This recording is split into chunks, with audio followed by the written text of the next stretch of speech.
Hello বন্ধুরা, কেমন আছো সবাই? আমাদের আজকের সিনেমার নাম শাটার আইল্যান্ড। ছোট করে ইন্ট্রোটা দেই। এক গভীর সমুদ্রের মাঝে একটা দ্বীপের মাঝে আছে একটা পাগলা গারদ, যেখানে পৃথিবীর সবচেয়ে ভয়ঙ্কর মানসিক রোগীদের চিকিৎসা করা হয়। আর এই পাগলা গারদের আড়ালে চালানো হয় বেআইনি কাজ। কিন্তু এখানে ঘটে যায় এক রহস্যময় ঘটনা, আর এজন্য দুজন গোয়েন্দাকে সেই রহস্য উদ্ঘাটনের জন্য এই হাসপাতালে আসতে হয়। কিন্তু এখানে আসা এবং যাওয়ার একটাই পথ, এবং তারা দুজন এখানে আসার পর এমন কিছু ঘটনার সম্মুখীন হয় যে তাদের পক্ষে এই দ্বীপ থেকে বেরোনো পুরোপুরি অসম্ভব হয়ে যায়। শেষ পর্যন্ত কি হয়েছিল সেটা দেখতে হলে পুরো ভিডিওটি আমাদের সাথেই থাকুন। তো সিনেমার শুরুতে এই গল্পের প্রধান চরিত্র টেডি ড্যানিয়েলকে দেখানো হয়। টেডি তার পার্টনার চাকের সাথে জাহাজে করে শাটার আইল্যান্ড নামের একটা দ্বীপে যাচ্ছে, কারণ এই ছোট্ট দ্বীপের মধ্যে একটা মানসিক হাসপাতাল আছে, যেখান থেকে 24 ঘন্টা আগে একজন রোগী পালিয়ে গেছে। আর এখন এদের কাজ হলো ওই রোগীটা কখন, কোথায়, কিভাবে পালিয়েছে তার রহস্য উদ্ঘাটন করে তাকে খুঁজে বের করা। এখানে দেখা যায় টেডি আর চাক এই কাজের সূত্রে তাদের প্রথম পরিচয়। তারা কথা বলতে বলতে চাক টেডির কাছে ওর পরিবার সম্পর্কে জানতে চাইলে ও উত্তর দেয় ওর বিয়ে হয়ে গেছিল, কিন্তু 2 বছর আগে ওর বিল্ডিং এ আগুন লেগে যাওয়ার জন্য ওর স্ত্রী সহ টোটাল 4 জন ওখানে মারা গেছিল। আর এরপর থেকে ও পুরোপুরি একাই থাকে। এবার ওখানে পৌঁছানোর পর টেডি আর চাক জানতে পারে ওই দ্বীপের মধ্যে যাওয়া এবং আসার একটাই রাস্তা, আর সেটা হলো ওই দ্বীপের মধ্যে থাকা একটা বন্দর, যেটাকে পুরোপুরিভাবে ওই হাসপাতাল কর্তৃপক্ষই নিয়ন্ত্রণ করে। দ্বীপের মধ্যে ঢোকার পর ওখানকার একজন ওয়ার্ডেনের সঙ্গে এদের পরিচয় হয়। ওয়ার্ডেন এদেরকে জানায় এই দ্বীপের মধ্যে যে সমস্ত রোগীর চিকিৎসা করা হয় তারা প্রত্যেকেই আসলে মানসিক ভারসাম্যহীন আসামি।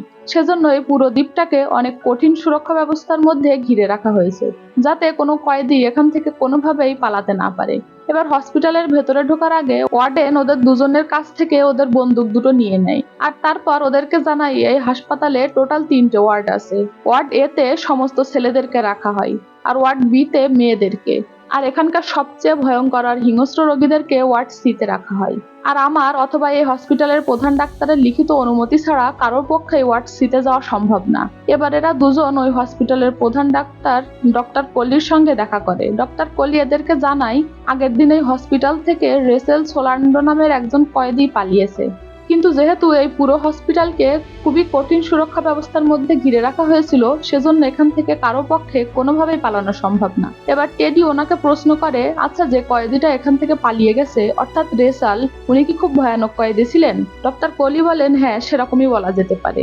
রেসালের স্বামী দ্বিতীয় বিশ্বযুদ্ধে লড়াই করার সময় মারা গেছিল, আর এরপর থেকে ও নিজের 3 ছেলেমেয়ের সঙ্গেই থাকতো।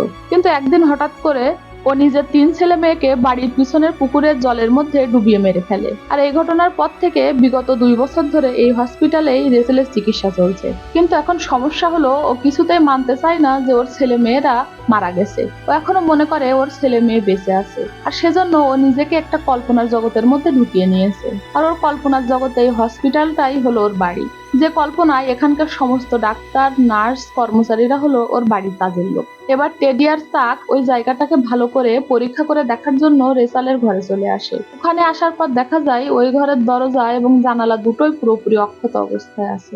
এমনকি রেসালের 2 জোড়া জুতো ওই ঘরের মধ্যে ছিল, যার মানে রেসাল এখান থেকে খালি পায়ে পালিয়েছে। আর এসব কিছুর মধ্যে টেডি ওই ঘরের মেঝে থেকে একটা কাগজের টুকরো খুঁজে পায়, যাতে লেখা ছিল the law of 4 who use 67, যার মানে হলো 4-এর নীতি আর কে 67। কিন্তু হসপিটালের মধ্যে কেউ ওই কথাগুলোর কোনো মানে বুঝে উঠতে পারছিল না। এবার টেডি ওই কাগজটাকে নিজের কাছে রেখে দিয়ে ডক্টর কলিকে বলে, কাল যে কজন ডাক্তার, নার্স আর কর্মচারী এখানে ডিউটি করেছিল তাদের প্রত্যেকের সঙ্গে আমি কথা বলতে চাই। আর ওদের সবার সঙ্গে কথা বলার সময় টেডি জানতে পারে ওখানে দায়িত্বে থাকা একজন কর্মচারী কিছুক্ষণের জন্য বাথরুমে গেছিল, আর হয়তো সেই সুযোগে রেসাল ওখান থেকে পালিয়ে গেছে। ওদের সাথে কথা বলে টেডি আরো জানতে পারে যে রেসালের যে প্রধান ডক্টর ছিল ওনার নাম হলো ডক্টর শিহান, আর তিনি আজ সকালেই বেশ কিছুদিনের ছুটি নিয়ে এখান থেকে বাইরে চলে গেছেন। এবার সবার সাথে কথা বলার পর টেডি আর চাক সেই রাতে ডক্টর কলির সঙ্গে ওনার কোয়ার্টারে যান। আর ওখানে যাওয়ার পর এদের পরিচয় হয় এই হসপিটালের আরো একজন উচ্চপদস্থ ডক্টর নরিং এর সঙ্গে। ডক্টর নরিং জার্মানির বাসিন্দা ছিলেন, কিন্তু এখন উনি পুরোপুরিভাবে আমেরিকাতেই থাকেন। কিন্তু টেডি জার্মান লোকদের একদমই সহ্য করতে পারে না, কারণ দ্বিতীয় বিশ্বযুদ্ধ চলাকালীন টেডি আর তার সঙ্গীদের জার্মান সেনাবাহিনীর সঙ্গে লড়াই করতে হয়েছিল। আর এই কারণেই এখন কথা বলতে বলতে টেডি আর ডক্টর নরিং এর মধ্যে ঝামেলা বেঁধে যায়। এবার টেডি ওনার কাছে এই হসপিটালের সমস্ত কর্মচারীর ফাইল দেখতে চান। উনি টেডির মুখের উপরেই সেটাকে না করে দেন, যে কারণে ও প্রচন্ড রেগে গিয়ে বলে, তাহলে এখন থেকে আমি আর কোনো রকম তদন্ত করতে পারবো না, আর কাল সকাল হলেই আমি আর আমার সঙ্গী এখান থেকে চলে যাব, আর এই হসপিটাল সম্পর্কে আমাদের ইচ্ছা মতন একটা রিপোর্ট লিখে সেটা আমাদের হেডকোয়ার্টারে জমা দিয়ে দেব। এবার ওখান থেকে বেরিয়ে আসার পর চাক টেডিকে প্রশ্ন করে, তাহলে কি কাল সকালে আমরা সত্যি সত্যি এখান থেকে চলে যাব? কারণ এর আগে কোনো কাজকে আমি এরকম অসম্পূর্ণ অবস্থায় ছেড়ে যাইনি। টেডি বলে, আমার মনে হয় না রেচেল সোলান্ডো এখান থেকে একা একা পালিয়েছে। এখান থেকে পালানোর জন্য এই হসপিটাল থেকে নিশ্চয়ই কেউ ওকে সাহায্য করেছে। এবার রাতে ঘুমানোর সময় টেডি স্বপ্নের মধ্যে নিজের স্ত্রীকে দেখতে পায়। আসলে এখানে আসার পর থেকেই ওর মনের মধ্যে বিভিন্ন রকমের চিন্তা ভাবনা চলছিল, আর যে কারণেই ও নিজের চোখের সামনে নানা রকমের দৃশ্য দেখতে পাচ্ছিল। কখনো দ্বিতীয় বিশ্বযুদ্ধে ফেলে আসা ওই ঘটনাগুলোকে দেখতে পাচ্ছিল, তো কখনো নিজের চোখের সামনে নিজের মৃত স্ত্রী ডলরাজকে দেখতে পেত। আর স্বপ্নের মধ্যে ডলরাজ ওকে জানায় রেচাল সোলান্ডো এই দ্বীপের মধ্যে একা নেই, ওর সাথে এন্ড্রিও লেডিস নামের আরো একটা লোক আছে, আর যেভাবেই হোক ওদের দুজনকে তোমাকে খুঁজে বের করতেই হবে। এবার সকালে ঘুম থেকে ওঠার পরে ওরা দেখতে পায় বাইরে প্রচন্ড জোরে ঝড় বৃষ্টি শুরু হয়ে গেছে। সেজন্য এখন ওরা দুজন চাইলেও এই দ্বীপ থেকে বাইরে বেরোতে পারবে না। তাই বাধ্য হয়ে এই কেসটা নিয়ে ওরা আরো একটু তদন্ত করতে শুরু করে। আর এবার ওরা দুজন মিলে এই হসপিটালের সমস্ত রোগীর কাছে জিজ্ঞাসাবাদ করতে শুরু করে। আর ওখানে সবার সাথে কথা বলার সময় টেডি প্রত্যেকের কাছে প্রশ্ন করে, তোমরা কেউ কি এন্ড্রিও লেডিস নামের কাউকে চেনো? কিন্তু দেখা যায় এখানে কেউই ওই নামের কাউকে চিনত না। এবার চাক ওকে প্রশ্ন করে, তুমি সবার কাছে এন্ড্রিও লেডিস সম্পর্কে জানতে চাইছো কেন? তুমি কি ওকে আগে থেকেই চেনো? টেডি বলে, আমি আর আমার স্ত্রী যে বিল্ডিং এ থাকতাম এন্ড্রিও সেখানেই কাজ করতো, আর ও আগুন নিয়ে খেলা করতে খুবই পছন্দ করত। আর একদিন ও আমাদের পুরো বিল্ডিং এ আগুন ধরিয়ে দেয়, যে কারণে আমার স্ত্রী মারা যায়। কিন্তু মানসিক ভারসাম্যহীন হওয়ার কারণে ওখান থেকে আদালতে নিয়ে যাওয়ার পর ও বলতে শুরু করে ওর মাথার মধ্যে একটা পোকা আছে, যে পোকাটা বারবার ওকে এই কাজগুলো করতে বলে। আর এরপর ওর চিকিৎসার জন্য ওকে এই শাটার আইল্যান্ডে নিয়ে আসা হয়। কিন্তু এখানে আসার কিছুদিনের মধ্যেই এন্ড্রু এখান থেকে এমন ভাবে অদৃশ্য হয়ে যায় যেন এখানে ওর কোনো অস্তিত্বই ছিল না। এখানে আসার পর আমি ওয়ার্ড এ আর বি খুব ভালোভাবে খুঁজে দেখেছি, আর ওর মধ্যে থেকে কোনোটাতেই এন্ড্রিও ছিল না, যার মানে হলো হয় ওয়ার্ড সিতে আছে আর না হয় ও মারা গেছে। তখন চাক বলে, আচ্ছা এন্ড্রিওকে খুঁজে পেলে তুমি কি ওকে মেরে ফেলবে? টেডি বলে, ওকে মারার জন্য আমি এখানে আসিনি। দ্বিতীয় বিশ্বযুদ্ধ চলাকালীন আমি অনেক মানুষকে নিজের চোখের সামনে মারা যেতে দেখেছি, সেজন্য এখন আমি আর কাউকেই মারতে চাই না। তখন চাক বলে, তোমার জায়গায় আমি থাকলে ওকে মেরেই ফেলতাম। তুমি যদি ওকে মারতেই না চাও তাহলে তুমি এখানে কি জন্য এসেছো? টেডি বলে, এন্ড্রিওর অস্তিত্ব এই দ্বীপ থেকে পুরোপুরি মুছে যাওয়ার পর আমি এই দ্বীপ সম্পর্কে খোঁজ খবর করতে শুরু করি। আর একটু খোঁজ খবর করার পর আমি জানতে পারি এই হাসপাতালের সমস্ত রোগীদের উপরে বিভিন্ন রকমের পরীক্ষা নিরীক্ষা করা হয়, আর এদের ব্রেনের অপারেশন করে ওদের সবাইকে হিংস্র মানুষে পরিণত করা হয়। আর এসব কিছু করার পর এরা সবাই আবেগ অনুভূতিহীন এক ধরনের হিংস্র খুনিতে রূপান্তরিত হয়। আর আস্তে আস্তে এইভাবে এখান থেকে আরো অনেক রোগীকে এরকম হিংস্র বানিয়ে তাদের সাহায্যে অন্য দেশের সঙ্গে লড়াই করা হবে। কিন্তু চাক কোনোভাবে এই কথাগুলো বিশ্বাস করতে চাইছিল না। টেডি বলে, যখন আমি এই হাসপাতাল সম্পর্কে খোঁজ খবর করছিলাম তখন আমার জর্জ নয়েজ নামের এমন একটা ছেলের সঙ্গে পরিচয় হয়, যে একসময় এই হাসপাতালেরই রোগী ছিল। জর্জ একসময় কলেজে যাওয়া খুব ভালো একটা স্টুডেন্ট ছিল, কিন্তু একসময় সামান্য কিছু টাকার বিনিময়ে ও একটা মানসিক গবেষণায় অংশগ্রহণ করে, আর তারপর থেকেই ও নিজের চোখের সামনে ভূত দেখতে পেত। আর একসময় নিজের মানসিক ভারসাম্য হারিয়ে নিজের কলেজের প্রফেসরকে পিটিয়ে মারতে শুরু করে। আর তারপর চিকিৎসার জন্য ওকে এই হাসপাতালে নিয়ে আসা হয়। আর 1 বছর ধরে এখানে চিকিৎসা করার পর যখন ও এখান থেকে বাইরে বের হয় তখন ও একটা রেস্টুরেন্টে ঢুকে 3 জন লোককে খুন করে ফেলে। আর ওখান থেকে আদালতে নিয়ে যাওয়ার পর ও বলতে শুরু করে, দরকার পড়লে আমাকে মেরে ফেলুন, কিন্তু আমাকে ওই মানসিক হাসপাতালে আর ফেরত পাঠাবেন না। কিন্তু তারপরেও আবার ওকে হাসপাতালে ফেরত পাঠানো হয়। আর এখন ওয়ার্ড সিতে খুবই খারাপ অবস্থায় পড়ে আছে। ওর সাথে কথা বলে আমি একটা জিনিস খুব ভালোভাবে বুঝতে পেরেছি, যে এখানে সমস্ত রোগীদের উপরে বিভিন্ন রকমের পরীক্ষা করা হয়, আর পাগল মানুষদের উপরে এরকম কাজ করা খুবই সহজ, কারণ কোনো সাধারণ মানুষই কোনো পাগলের কথা বিশ্বাস করবে না। টেডি আর চাক এই কথাগুলো বলার সময় হসপিটালের বাইরে ঘোরাঘুরি করছিল, আর তখন খুব জোরে বৃষ্টি শুরু হয়ে যাওয়ার জন্য হসপিটালে ফেরার পথে এরা দুজনেই ভিজে যায়। আর এখন নিজেদের পোশাক ভিজে যাওয়ার জন্য বাধ্য হয়ে ওদেরকে হসপিটালের কর্মীদের পোশাক পরতে হয়। এবার সেদিন সন্ধ্যাবেলায় ডক্টর পলি এবং ওই হসপিটালের বাকি সমস্ত ডাক্তাররা মিলে একটা আলোচনা সভায় বসেছিল, যেখানে ওরা সবাই ঠিক করছিল এই বৃষ্টির কারণে যদি সমুদ্রের জল বেড়ে যায় তাহলে সমস্ত রোগীদেরকে নিরাপদ জায়গায় নিয়ে যাওয়া হবে কিভাবে। আর ওখানে সবার কথা শুনে টেডি জানতে পারে এই হসপিটালের ওয়ার্ড সিতে 24 জন আর ওয়ার্ড এ আর বি মিলিয়ে টোটাল 42 জন রোগী আছে, যার মানে হলো এই হসপিটালের ওয়ার্ড এ, বি আর সি মিলিয়ে টোটাল 66 জন রোগী আছে। এবার টেডি ডক্টর কলিকে বলে, আপনাদের হিসাব অনুযায়ী এই হসপিটালে 66 জন রোগী আছে, কিন্তু রেসাল সোলান্ডার ঘর থেকে পাওয়া এই কাগজের টুকরোয় লেখা ছিল কে 67, যার মানে হলো এই হসপিটালে 66 না 67টা রোগী আছে। কিন্তু ডক্টর কলি এই কথার কোনো উত্তর না দিয়ে টেডিকে জানায় যে রেসাল সোলান্ডোকে খুঁজে পাওয়া গেছে আর এখন সে নিজের ঘরেই রয়েছে। এবার টেডি আর চাক তাড়াতাড়ি করে রেসেলের কাছে এসে ওকে প্রশ্ন করতে শুরু করে আর ওর কাছে জানতে চায় গতকাল ও কোথায় ছিল, কিন্তু ওরা রেসেলের কাছ থেকে ওদের কোনো প্রশ্নেরই সঠিক উত্তর পায় না। আর একটা সময় কথা বলতে বলতে রেসেল টেডিকেই নিজের স্বামী মনে করে জড়িয়ে ধরে, কিন্তু কিছুক্ষণ পর আবার নিজে থেকে বলতে শুরু করে, আমার স্বামী তো মারা গেছে, তাহলে তুমি কে? কিন্তু এসব কিছু চলাকালীন টেডির নিজের মৃত স্ত্রীর কথা মনে পড়ে যায়, আর যে কারণে কিছুক্ষণের মধ্যেই ও খুবই অসুস্থ হয়ে পড়ে, যে কারণে ডক্টর কলি ওকে একটা ঔষধ খাইয়ে ঘুমিয়ে পড়তে বলে। কিন্তু রাতে ঘুমানোর পর ও বিভিন্ন রকমের স্বপ্ন দেখতে শুরু করে। প্রথমে দেখতে পায় দ্বিতীয় বিশ্বযুদ্ধ শেষ হওয়ার পর ওর সামনে অনেকগুলো নিরীহ মানুষের লাশ পড়ে আছে, আর তারপর ও নিজের স্বপ্নের মধ্যে এন্ড্রিও লেডিস আর রেসাল সোলান্ডোকে দেখতে পাই। আর বেশ কিছুক্ষণ ধরে ওদের সঙ্গে কথা বলার পর সবশেষে ও নিজের স্ত্রী ডলরাসকে দেখতে পাই।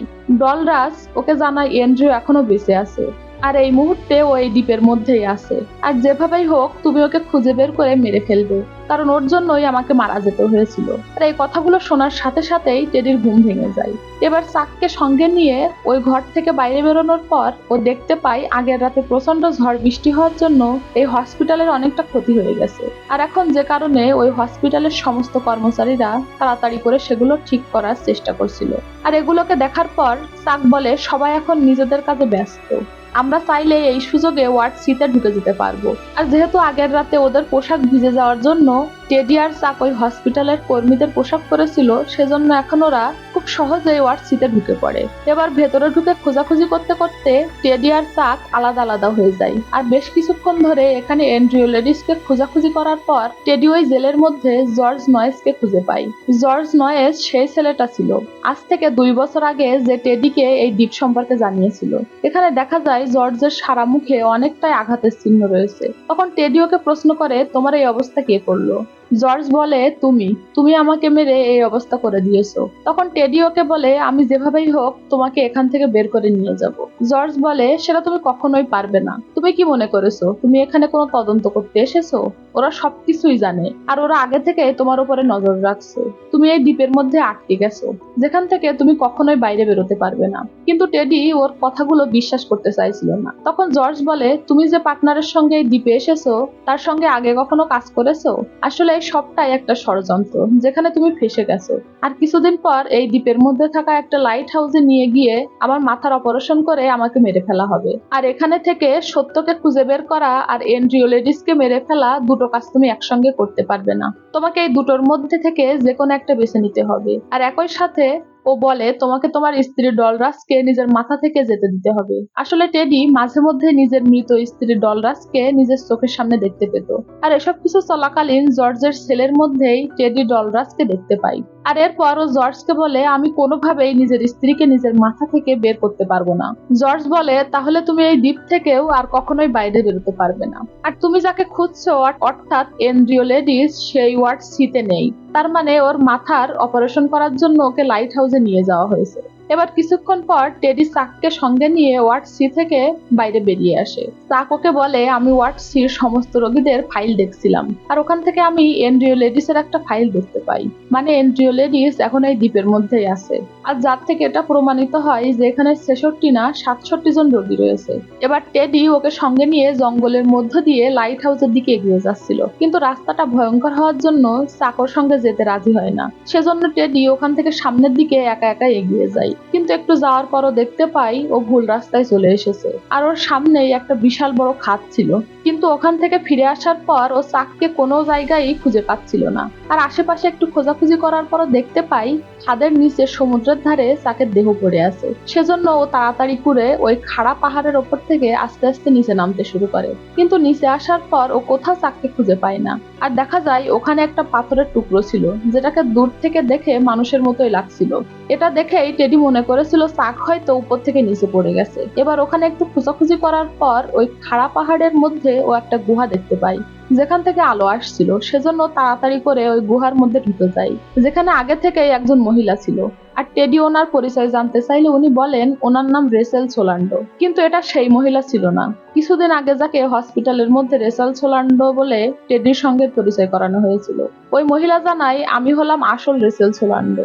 আর এক সময় আমি এই হসপিটালের ডাক্তার ছিলাম। কিন্তু এক সময় আমি জানতে পারি এখানকার সমস্ত রোগীদের ব্রেনে অপারেশন করা হচ্ছে, যার ফলে তারা নিজেদের সমস্ত আবেগ অনুভূতি হারিয়ে ফেলছে আর নিজেদের অতীতটাকেও ভুলে যাচ্ছে। একরকম ভাবে ওরা সবাই হিংস্র মানুষে পরিণত হচ্ছে। আর যখন আমি এই ঘটনার প্রতিবাদ করি তখন ওরা সবাই আমাকেও আস্তে আস্তে পাগল করতে শুরু করে।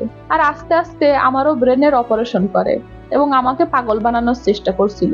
আর এরপর থেকে নিজের জীবন বাঁচানোর জন্য আমি এই দ্বীপের মধ্যে বিভিন্ন জায়গায় লুকিয়ে বেড়াচ্ছি। আসলে ওরা কেউই চায় না এই খবরটা এখান থেকে বাইরে যাক। রেচেল ওখানে আরো বলে এই সমস্ত অপারেশন গুলোকে ওই লাইট হাউসের মধ্যে করা হয়। আর যেহেতু তুমি এখন সত্যিটা জেনে গেছো, তাই ওরা তোমাকেও এখন এই দ্বীপ থেকে আর বাইরে বেরোতে দেবে না। ওরা যেভাবেই হোক তোমাকে পাগল প্রমাণ করবে এবং এখানে আটকে রাখার চেষ্টা করবে। আর এরপরও টেডিকে প্রশ্ন করে, আচ্ছা তুমি কি ওদের দেওয়া কোনো ওষুধ, সিগারেট বা কফি খেয়েছো? টেডি বলে হ্যাঁ আমি খেয়েছি। রেচেল বলে তোমার ওগুলো খাওয়া উচিত হয়নি, কারণ ওর মধ্যেই ওরা ঔষধ মিশিয়ে রেখেছে, যেগুলোর ফলে তোমার প্রচন্ড মাথা যন্ত্রণা শুরু হবে আর আস্তে আস্তে তোমার হাত আর পা কাঁপতে শুরু করবে। এবার টেডি ওর হাতের দিকে তাকিয়ে দেখে সত্যি সত্যি ওর হাতটা তখন কাঁপছিল। এবার ওই রাতটা ওখানে কাটানোর পর পরের দিন টেডি আবার হসপিটালে ফিরে আসে।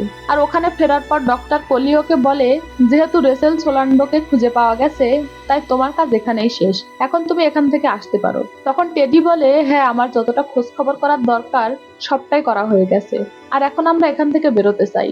আপনি কি আমার পার্টনার চাককে কোথাও দেখেছেন?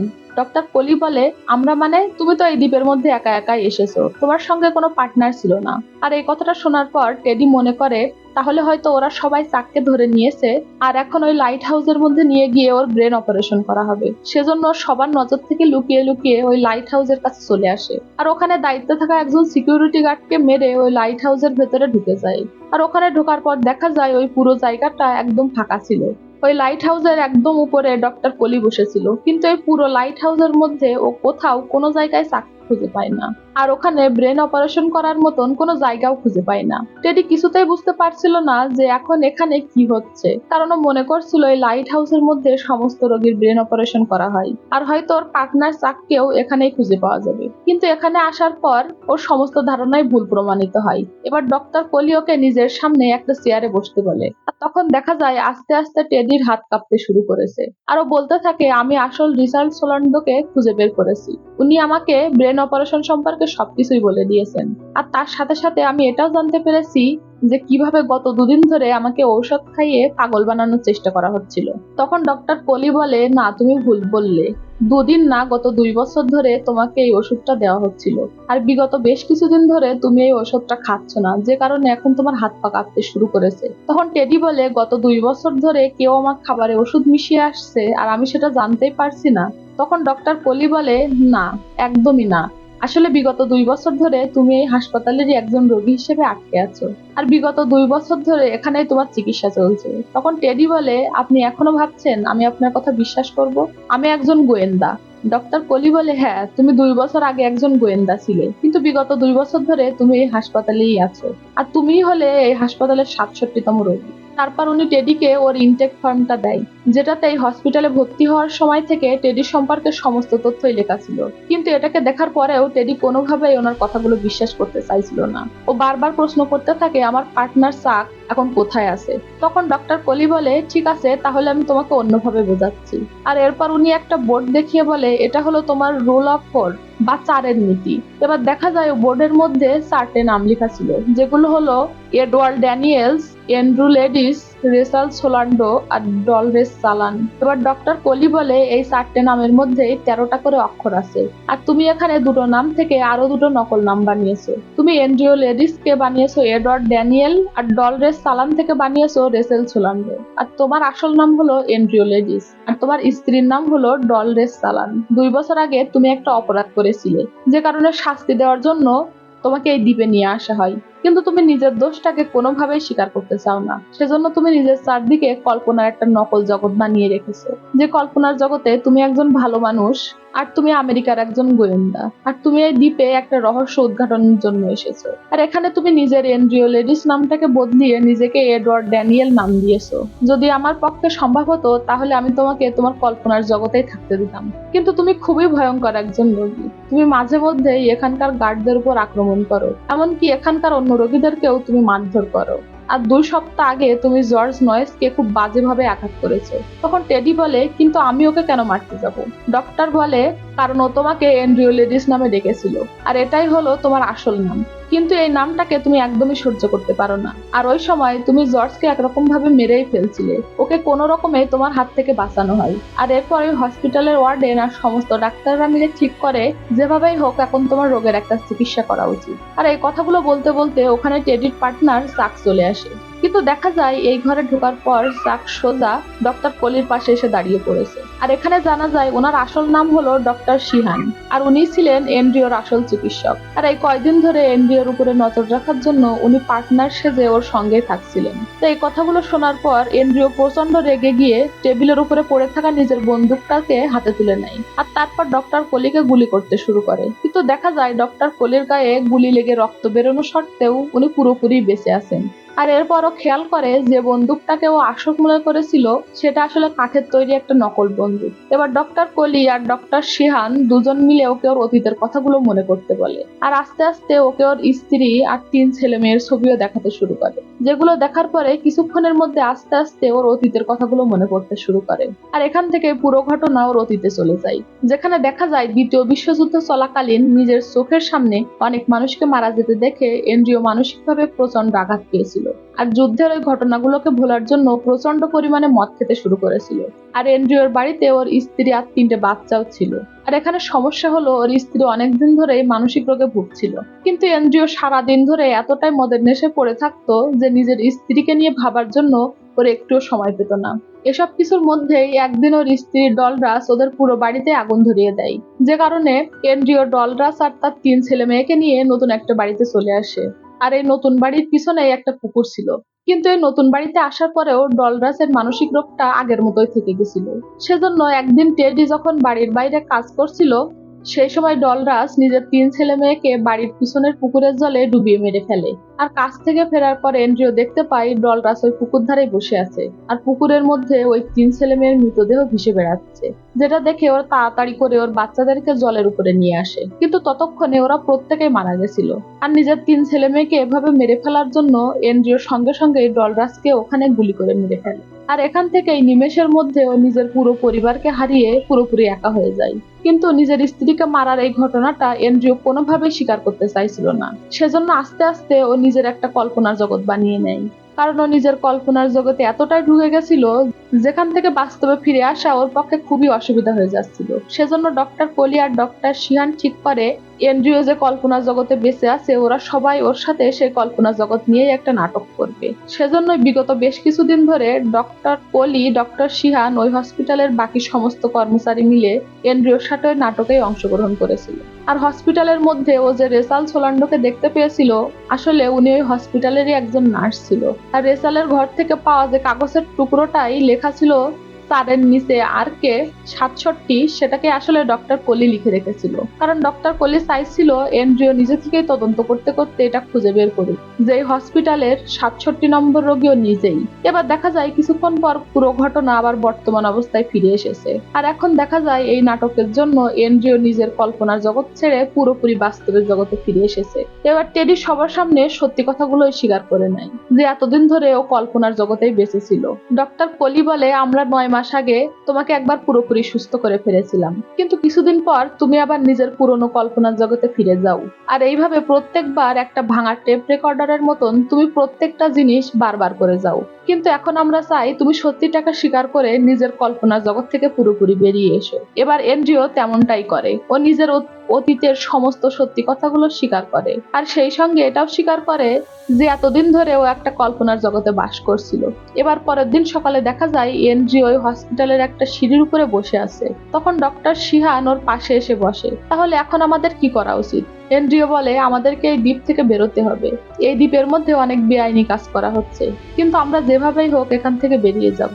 এই কথাগুলো শোনার পর ডক্টর শিহান দূরে দাঁড়িয়ে থাকা ডক্টর পলির দিকে তাকিয়ে একটা না সূচক ইঙ্গিত দেয়, যার মানে হলো এতদিন ধরে চেষ্টা করেও এন্ড্রিওকে বাস্তব জগতে ফিরিয়ে আনার পর এখনো আবার নিজের কল্পনার জগতে ফিরে গেছে।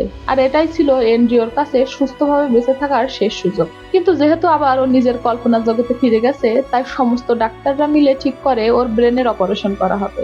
আর শুধুমাত্র এটা করার ফলেই ওকে শান্ত করা যাবে, যাতে ও অন্য রোগী বা কর্মচারীদের উপর আক্রমণ না করে। এরপরে দেখা যায় ডক্টর নরিং তার বাকি কর্মচারীদেরকে সঙ্গে নিয়ে এন্ড্রিওর দিকে এগিয়ে আসছে। আর তখন এন্ড্রিও নিজের শাস্তিটাকে গ্রহণ করার জন্য নিজে থেকেই তাদের দিকে এগিয়ে যায়। যাওয়ার আগে ও নিজের পাশে বসে থাকা ডক্টর শিহানকে বলে, জানো মাঝে মাঝে আমি কি ভাবি, কোনটা বেশি খারাপ, খারাপ মানুষ হয়ে বেঁচে থাকা নাকি ভালো মানুষ হয়ে মারা যাওয়া? আর এই কথাটা শোনার পর ডক্টর শিহান একটু চমকে গিয়ে ওকে পিছন থেকে ডাকতে শুরু করে, কিন্তু এন্ড্রিও ওর কথার কোনো উত্তর দেয় না এবং সোজা সামনের দিকে এগিয়ে যেতে শুরু করে। আর শেষে এন্ড্রিওর এই কথা শুনে বোঝা যাচ্ছিল যে ও পুরোপুরি সুস্থ হয়ে গেছিল, কিন্তু তারপরে ও চাইছিল ওর ব্রেন অপারেশন করা হোক এবং ওকে সবকিছু ভুলিয়ে দেওয়া হোক, কারণ নিজের অতীতের কঠিন সত্যিটাকে ও কোনোভাবেই মানতে পারছিল না, যেখানে ওর সামান্য গাফিলতির কারণে ওকে নিজের পুরো পরিবারকে হারাতে হয়েছে। সেজন্য এখনো নিজের ইচ্ছাতেই নিজের ব্রেন অপারেশনের জন্য এগিয়ে যায়। আর এখানেই এই সিনেমার গল্পটা শেষ হয়। তো আজকের মতন এই ভিডিওটাকে এখানেই শেষ করলাম। ভিডিওটা তোমাদের কেমন লাগলো কমেন্ট বক্সে জানিও। ভালো লাগলে লাইক করো। আবার দেখা হবে পরবর্তী ভিডিওতে।